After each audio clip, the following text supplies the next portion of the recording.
జాతీయ గ్రామీణ ఉపాధి హామీ పథకాన్ని సద్వినియోగం చేసుకోవాలని జిల్లా కలెక్టర్ రాహుల్ రాజ్ పిలుపునిచ్చారు. రామాయంపేట మండల పరిధిలోని పర్వతాపూర్ గ్రామంలో జిల్లా కలెక్టర్ అడవిలో కాలినడకన వెళ్లి ఉపాధి పనులను పరిశీలించి కూలీలతో మాట్లాడారు.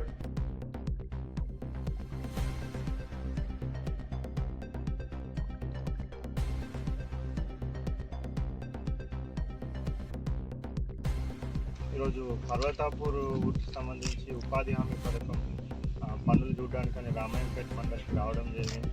సో మనకి ఫారెస్ట్ ఏరియా పర్వతాపురంని ఆనుకొని ఉన్న ఫారెస్ట్ ఏరియాలో మొత్తం ట్రెంచెస్ అంతా కూడా ఉపాధి హామీ పథకం కింద ఎవరైతే ఉన్నారో పనిచేసే వాళ్ళందరూ కూడా అక్కడ పెద్ద ఎత్తున అక్కడ వచ్చి సో చాలా మంచిగా మనకి వాటర్ కన్జర్వేషన్ చేసే విధంగా అన్ని ట్రెంచెస్ కూడా వాళ్ళు తీస్తూ ఉన్నారు.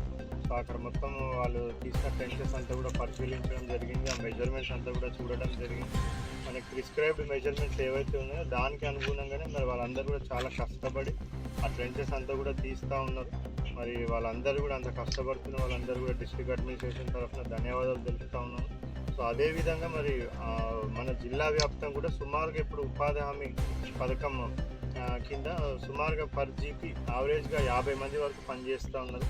మరి దీన్ని 100 మంది వరకు పెంచాల్సిన అవసరం ఉంది. మనం ఎంత ఉపాధి హామీ పనులు ఎంత చేస్తే దానికి సంబంధించిన మనకి మెటీరియల్ కాంపోనెంట్ అనేది జనరేట్ అవుతుంది. సో ఆ మెటీరియల్ కాంపోనెంట్ ఎంత ఎక్కువ వస్తే మన ఊర్లకే మనం ఎక్కువ సీసీ రోడ్లు, డ్రైన్లు ఇవన్నీ కూడా మనము ఇన్ఫ్రాస్ట్రక్చర్ డెవలప్మెంట్కి వాడుకోవచ్చు. సో ఎంత ఎక్కువ మనం పని చేస్తే అంత ఎక్కువ మెటీరియల్ కాంపోనెంట్ వస్తుంది కాబట్టి సో మన జిల్లాలో ఉన్న ప్రజలకి అందరికీ కూడా ఎవరికైతే ఎన్ఆర్ఈజీఎస్ కార్డు ఉందో వాళ్ళందరికీ కూడా విజ్ఞప్తి చేస్తూ ఉన్నాను. పెద్ద ఎత్తున మీరు ఈ సమ్మర్లో పనికి రావాలని కూడా విజ్ఞప్తి చేస్తూ ఉన్నాం. సో అదేవిధంగా వర్క్ సైట్ ఇప్పుడు పోయి చూస్తే కూడా అక్కడ చాలా మంచి కండిషన్స్ ఉన్నాయి. సో మనము మార్నింగ్ 6 o'clock స్టార్ట్ పెట్టి 11 లోపల కూడా వర్క్ కంప్లీట్ చేస్తూ ఉన్నారు అందరు వచ్చిన వాళ్ళు. సో అదేవిధంగా అక్కడ వాటర్ ఫెసిలిటీ అవన్నీ కూడా అవైలబుల్ పెడతా ఉన్నారు.